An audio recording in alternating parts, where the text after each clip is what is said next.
എന്തൊക്കെയാണ് hobbies? Travelling ഒരു ഭയങ്കര ഇഷ്ടമാണ് എന്ന് കേട്ടിട്ടുണ്ട്. പിന്നെ വേറെ എന്തൊക്കെയാണ്? റീഡിങ്. പിന്നെ ഇപ്പോ ഈ അടുത്തായിട്ട് കുറെ സിനിമകൾ കാണുന്നുണ്ട്. ഫോറിൻ ലാംഗ്വേജ് മൂവീസ് കുറെ കാണാറുണ്ട്. അത് ഏത് ലാംഗ്വേജ് പ്രിഫർ ചെയ്യുന്നത്? എനിക്ക് സ്പാനിഷ് മൂവീസ് ഭയങ്കര ഇഷ്ടമാണ്. സബ്ടൈറ്റിൽ വായിച്ചിട്ടാണ്? സബ്ടൈറ്റിൽസ് വായിച്ചിട്ടേ കാണാൻ പറ്റുള്ളൂ. സ്പാനിഷ് മൂവീസ് സബ്ടൈറ്റിൽസ് വായിക്കാതെ കാണാൻ വേണ്ടി സ്പാനിഷ് പഠിക്കാൻ നോക്കി.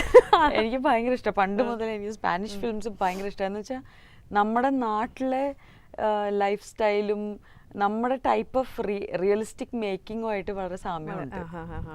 അപ്പോൾ അങ്ങനെ അതാണിപ്പോൾ ഈ പുതിയതായിട്ട് ഉണ്ടായിട്ടുള്ള ഹോബി. പിന്നെ ട്രാവലിംഗ് ഇപ്പം ഒരു ഭയങ്കര ഒരു അടിപൊളി ഇതായി. അഡ്വഞ്ചറസ് ഒരു ട്രിപ്പ് ഒക്കെ ലാസ്റ്റ് ഇയർ നടത്തി അല്ലേ, ടു ഹിമാലയാസ്? അതെ അതെ, എക്സ്പീരിയൻസ്.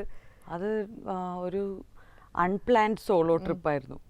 അപ്പോൾ ജസ്റ്റ് ബാക്ക് പാക്ക് ചെയ്തിട്ട് അങ്ങ് കാഠ്മണ്ഡുവിലേക്ക് ടിക്കറ്റ് എടുത്തു. എന്നിട്ട് അവിടെ നിന്ന് അങ്ങ് പേടിയൊന്നും തോന്നിയില്ല? ഇല്ല, ഭയങ്കര സേഫ് പ്ലേസ് ആണ്. Nepal is very safe for women to travel.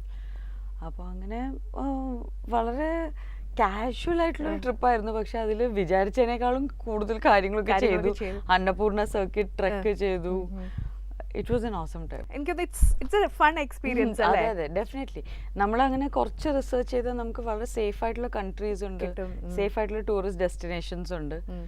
എല്ലായിടത്തും ഞാൻ അഡ്വക്കേറ്റ് ചെയ്യില്ല എല്ലായിടത്തും സോളോ ട്രിപ്പ് പോകുന്നത് may not be so safe.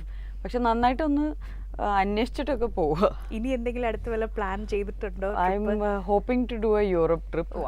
അതും സോളോ ട്രിപ്പ് തന്നെയാണോ? സോളോ ആയിരിക്കും മിക്കവാറും. ബിക്കോസ് അതിന്റെ ഒരു ഫ്ലെക്സിബിലിറ്റി ഉണ്ട്. എന്ന് വെച്ചാൽ നമ്മുടെ സൗകര്യത്തിന് നമുക്ക് എങ്ങനെ വേണമെങ്കിലും ട്രിപ്പ് മാറ്റാം. If you don't want to continue you can stop and come back. മറ്റേത് അങ്ങനെയല്ല. ഇപ്പൊ നമ്മൾ വേറെ ഗ്രൂപ്പായിട്ട് പോയാൽ എല്ലാവരും ഇൻട്രസ്റ്റ് വേറെ ആയിരിക്കും.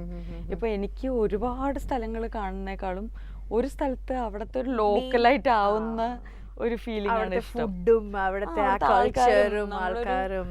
1 വീക്കിന് മുകളിൽ ഒരേ സ്ഥലത്ത് നിന്ന് കഴിഞ്ഞാൽ നമ്മൾ അവിടുത്തെ ഒരു സർക്കിളിലെ ഭാഗമാവും, ലോക്കലായിട്ട് ആവും. എനിക്ക് തോന്നുന്നു അതാണ് ട്രാവലിംഗിലെ ഏറ്റവും രസകരമായിട്ടുള്ള ഒരു. അങ്ങനെ അല്ല, യൂറോപ്പ് അല്ലെങ്കിൽ അവിടെ അങ്ങനെ ഒരു കൺട്രി ചെന്ന് കഴിഞ്ഞാൽ ലെന ഇവിടെ പോകുന്ന ഒരു ബുദ്ധിമുട്ട് ഉണ്ടാവുകയില്ല അല്ലേ?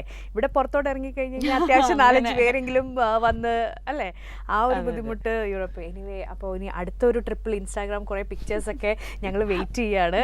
അടുത്തന്നെ ഉണ്ടാവോ അറിയില്ല, ഡിപ്പെൻസ് ഓൺ അടുത്ത വരുന്ന പടങ്ങളുടെ ഡേറ്റ്സ് അനുസരിച്ച്.